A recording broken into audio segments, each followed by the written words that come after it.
السلام علیکم ناظرین، میں ولی خان، آپ دیکھ رہے ہیں پاک نیوز میرا ولاگ، اور آج میں حاضر ہوں پچھلے 12 گھنٹوں کی جو خبریں آئی ہیں ان پہ میں آپ کو تجزیہ دینے والا ہوں اور بات کرنے والے ہیں۔ ویڈیو کو شروع کرتے ہیں۔ جو سب سے پہلی خبر ہے اس پہ ہم بات کرتے ہیں کہ اسرائیل کا قطر پر جو حملہ ہوا ہے۔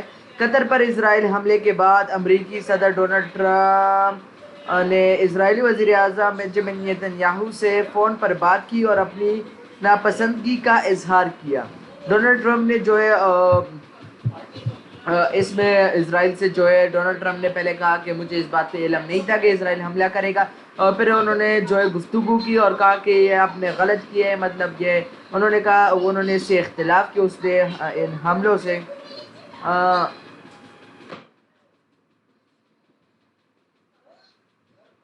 اور دوسرا جو ہے قطر کے وزیر اعظم شیخ محمد بن عبد الرحمن آل ثانی نے کہا کہ اسرائیل حملے نے یرغمالیوں کو رہا کرانے کی تمام امیدوں کو ختم کر دیا ہے۔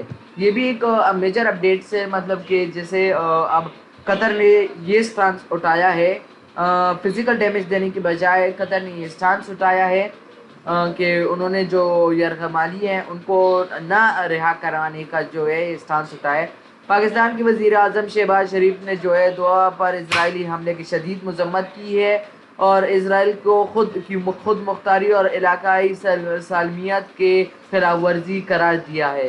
پاکستان نے بھی اپنا سٹانس اٹھایا۔ پاکستان نے جو ہے قطر کا ساتھ دیا ہے اور اسرائیلی حملے کو جو ہے اس کی مذمت کی ہے۔ دوسری جو ہے نیپال میں جو ہے سیاسی پیش رفت کی گئی ہے۔ نیپال کی سپریم کورٹ کے سابق چیف جسٹس شیلا کار کی عبوری حکومت کی قیادت کرنے پر راضی ہو گئے۔ وہ 11 جولائی 2016 سے جون 2017 تک نیپال کے پہلی خاتون چیف جسٹس تھی۔ یہ بھی ایک اپڈیٹ ہے۔ دوسرا بیریا ٹاؤن کراچی میں جو ہے سندھ بلڈنگ کنٹرول اتھارٹی نے بیریا ٹاؤن کراچی میں تمام بکنگ، فروخت اور اشتہارات پر پابندی عائد کر دی ہے۔ یہ جو ہے جو بیریا ٹاؤن ہے ان کی مشکلات بڑھتی جا رہی ہے اور اب جو ہے ان پہ اور پابندی عائد کر دی گئی ہے۔ یوٹیوبرز اور صحافیوں کا جو کیس ہے ان میں عدالت نے 27 یوٹیوب چینلز کو بند کرنے کا حکم واپس لے لیا ہے، جس سے 11 یوٹیوبرز اور صحافی کو ریلیف ملا۔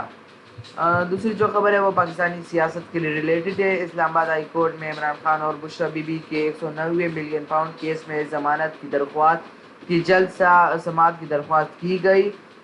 ایک پاکستانی کالم نگار کے مطابق بیرسٹر گوہر کو پی ٹی آئی کے اندر ایک ایسے رہنما کے طور پر دیکھا جاتا ہے جو اگر انہیں مکمل اختیار دیا جائے تو وہ پارٹی اور عمران خان کے لیے سیاسی جگہ بنا سکتے ہیں۔ خیبر پختونخوا اسٹیبلشمنٹ ڈپارٹمنٹ کی طرف سے director general immigration and passport کو ایک خط سامنے آیا ہے جس میں علی میر گنڈاپور کو سفارتی پاسپورٹ جاری کرنے کی سفارش کی گئی ہے۔